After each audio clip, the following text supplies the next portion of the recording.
पांचवा गुण स्थान तो संयम को लेकर है। वहाँ पर चारित्र कह दिया, बाल बोधाय कथ्यते सम्यक्त्वाचरण चारित्र कह दिया। बालकों को बोध कराने के लिए, खुशी देने के लिए झुंझुना हाथ में पकड़ा दिया कि आप सब चारित्रधारी हो गए। आचार्य उमा स्वामी ने वहाँ पर अणुव्रति कहा, पांचवें गुणस्थान वर्ती को अणुव्रति कहा। सम्यक्त्वाचरण, सम्यक रूप आचरण कर रहा है इसलिए अपेक्षा से चारित्र कह दिया, क्योंकि पहले संसार रूप आचरण कर रहा था इसलिए संसाराचरण चारित्र आपने माना। उसी प्रकार से आप लोगों ने सम्यक्त्वाचरण चारित्र मान लिया। पर जो चारित्र है, जो संयम है, उसकी जो शुरुआत है वो तो महाव्रत से ही होगी। आप अपने आप को संतुष्ट कर ले कि हमने प्रतिमा रूपी व्रत ले लिए हैं तो व्रती संज्ञा मिल जाएगी आपको, संयमी संज्ञा नहीं मिलेगी। चारित्रवान की संज्ञा आपको नहीं मिलेगी, व्रती संज्ञा जरूर मिल जाएगी कि भैया तूने व्रत ग्रहण कर लिया है तो अब तू अव्रती से ऊपर उठ गया है, सम्यक रूप आचरण करने लगा है, इसलिए तेरे को कथिनचित चारित्रवान हमने कह दिया। उपचार से चारित्रवान कह दिया, तेरे पास चारित्र है नहीं, क्योंकि चारित्र तो कब होगा जब सकल संयम में आ जाएगा, तब तू चारित्रवान बन जाएगा। अभी तू डॉक्टर बना नहीं है, लेकिन तुझे जो पढ़ रहा है एमबीबीएस में, जो कि पहले साल में बीएमएस में पढ़ रहा है, तो तुझे डॉक्टर हमने उपमा दे दी, पर तू डॉक्टर बना नहीं है। अभी तूने प्रतिमा ग्रहण कर ली तो तुझे कथनचित हमने मोक्ष मार्गी कह दिया, तुझे संयमी कह दिया, चारित्रवान कह दिया, पर तू अभी चारित्रवान है नहीं। खुश मत हो जा भैया, क्योंकि वहां पर निश्चित है तू डॉक्टर बन जाएगा, पर यहां पर निश्चित नहीं है कि तू व्रत आगे अपने व्रतों को, अणुव्रतों को महाव्रत में परिवर्तित कर पाएगा या नहीं कर पाएगा। और अगर तू अणुव्रत की अपेक्षा में, देश व्रत की अपेक्षा में प्रतिमा रूप में अपने आप को संतुष्ट मान रहा है तो तू अभिमान कर रहा है, और ये तेरा अभिमान तुझे निजा ले जाने का कारण बनेगा। यानी कि तू सम्यक्त्वाचरण चारित्र में नहीं, अभी संसाराचरण चारित्र में ही घूम रहा है, निश्चित मान ले तू। फिर कहूंगा बाल बोधाय कथ्यते, बालकों को बोध कराने के लिए कह दिया कि भैया तू कुछ नहीं है पर थोड़ा सा है, तूने प्रयास किया है उसके लिए। और व्रत वो है जो आप लोग खाली केवल काय से दिखाते हैं, वो नहीं है। व्रत वो है जो मन से हो, वचन से हो। मैं देखता हूं प्रतिमाधारियों की स्थिति क्या होती है।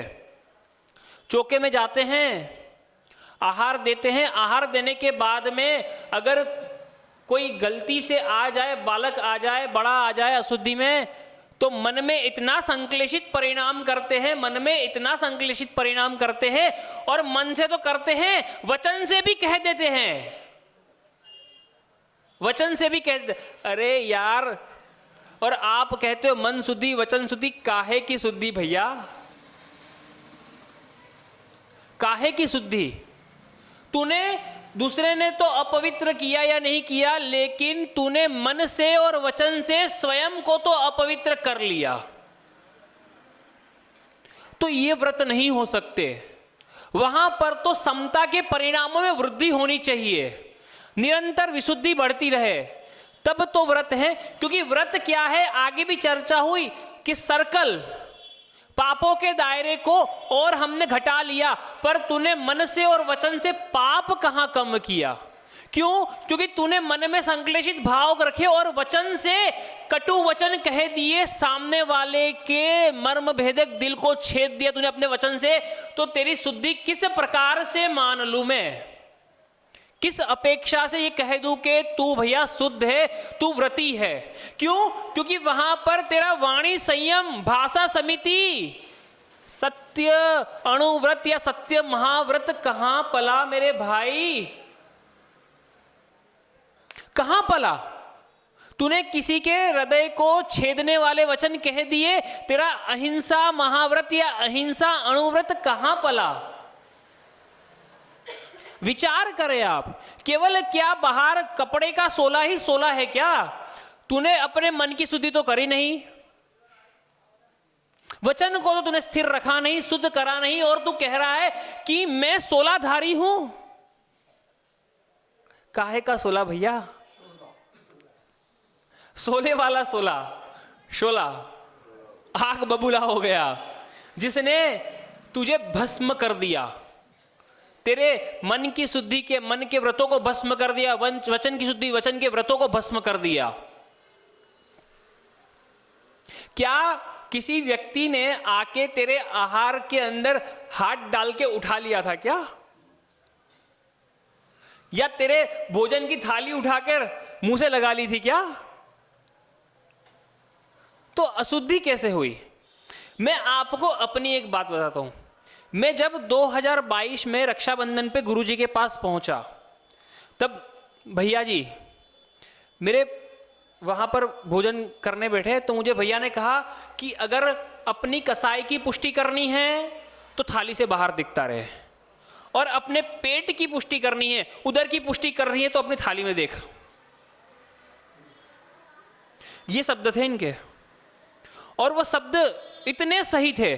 कसाई की पुष्टि करनी है, मान की पुष्टि करनी है, मैं 16 धारी हूं, सारे ही बाहर निकलो, तो ऊपर देखता रहे।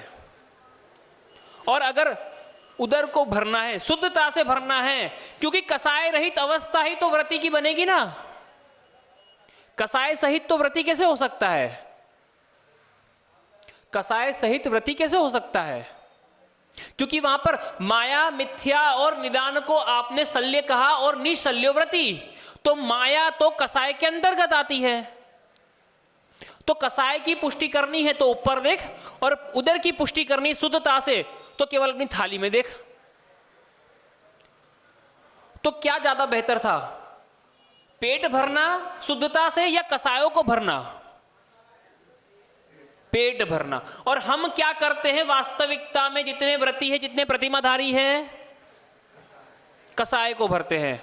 तो आपके व्रत कहां रहे? आपका सर्कल कहां रहा जो आपने निश्चित किया था कि भैया मुझे पापों के सर्कल को कम करना है, पापे के दायरे को कम करना है? तो तूने कसाय को बढ़ाया तो पापों का दायरा कम हुआ या बढ़ा? देखिए, एक लाइन कहता हूं, वहां पर लिखा है, बाटी जली क्यों, पान सड़ा क्यों, घोड़ा अड़ा क्यों, और विद्या भूली क्यों, पलटा नहीं। तो तूने अपने आप को बाहर से काय से प्रतिमा धारण कह दिया कि मैंने प्रतिमा धारी हूं, प्रतिमा उठा रखी है, पर तू अंदर से तो पलटा नहीं। जो विद्या तुझे ज्ञान के रूप, ज्ञान में तूने जो अर्जन किया था उसको अभ्यास में लानी थी, क्योंकि क्या कहा, अनअभ्यासे विद्या विष का रूप ले लेती है, अभ्यास रहित विद्या विष के समान है, ये कहा था। तो तूने उस विद्या को पलटी क्या? केवल पुस्तकों में नहीं, आचरण में पलटा क्या उसको, विद्या को, तब तो वो अमृत बनती। और तूने पलटा नहीं तो वो क्या हो गया, विष हो गया। तो तेरे व्रत अमृत बने या विष बने, क्योंकि कसाई की वृद्धि कर रहे हैं। विचार कीजिए आप लोग। मैं तो आपके सामने आपका आईना रखने के लिए आया हूं। मेरे से एक बार किसी ने कहा, दीक्षा के पहले की बात है, हमारे परिचित थे, तो उन्होंने कहा कि साधु तो संसार के अंदर सफेद वस्त्र के समान होते हैं, जितना नजीक से देखो उतने दाग ज्यादा नजर आते हैं। मैंने कहा भैया तेरे सफेद वस्त्र को चेंज कर दे, वहां पर आईना लगा दे। सफेद वस्त्र तो सफेद रहेगा अगर साफ है तो, दाग नजर नहीं आएंगे। पर तू आईना देख रहा है, तेरा चेहरा देख रहा है आईने में, और तेरे चेहरे पे दाग है, इसलिए तुझे आईने में दाग नजर आ रहे हैं। तो साधु तो सफेद वस्त्र तो है, पर आईना है, आपके लिए आईना है। जो व्रत है वो आपके लिए आईना है। जो आपको आपके दाग दिखाते हैं, तो अब आप उस सफेद वस्त्र को साफ करो, आईने को साफ करो या अपने आप को साफ करो, ये निश्चित आपको करना है। फिर कहूंगा बाटी जली क्यों, पान सड़ा क्यों, घोड़ा अड़ा क्यों और विद्या भूली क्यों? पलटा नहीं। और हम यही गलती करते आ रहे हैं, पलट नहीं रहे, इसीलिए हम सम्यक्त्वाचरण में, सम्यक रूपी आचरण में नहीं आ रहे, संसाराचरण में ही घूम रहे हैं, जो कि मिथ्यात्व का रूप है, संसार को बढ़ाने वाला है। और आगमों में आचार्यों ने कह दिया कि जो सम्यक चारित्र है वो सम्यक दर्शन का ही दूसरा स्वरूप है, क्योंकि सम्यक दर्शन आएगा तो सम्यक चारित्र लिए बिना कभी नहीं आएगा, निश्चित मानिए। सम्यक दर्शन आया और चारित्र ना आए, संभव ही नहीं है, दैट्स इम्पॉसिबल। गधे के सिर पे सिंह उगाने वाली बात कर दी कि सम्यक दृष्टि हो गए पर चारित्र नहीं। मैं दिगंबर आमनाय में अपने आप को अव्रति सम्यक दृष्टि घोषित करता हूं, मतलब मैं गधे के सिर पर सिंह उगाने वाली बात कर रहा हूं। बांझ का बेटा हूं, क्या बात है। अपने आप को दिगंबर अवस्था में अव्रति सम्यक दृष्टि घोषित कर रहा हूं। मान लीजिए आप लोग, और मैं नहीं कह रहा हूं, आगम कह रहा है ये, क्योंकि मैं अपने पास, मेरा ज्ञान कितना है, अगर मैं कहूं तो समुंदर के अंदर कितनी ही नदियां आके मिल जाए, समुंदर कभी भरता है क्या? तो वो क्षाई ज्ञानी की बातें, और मेरे जैसा क्षयोपशम के भी असंख्यातवें भाग का क्षयोपशम मेरे पास, मैं क्या कहूंगा अपनी तरफ से?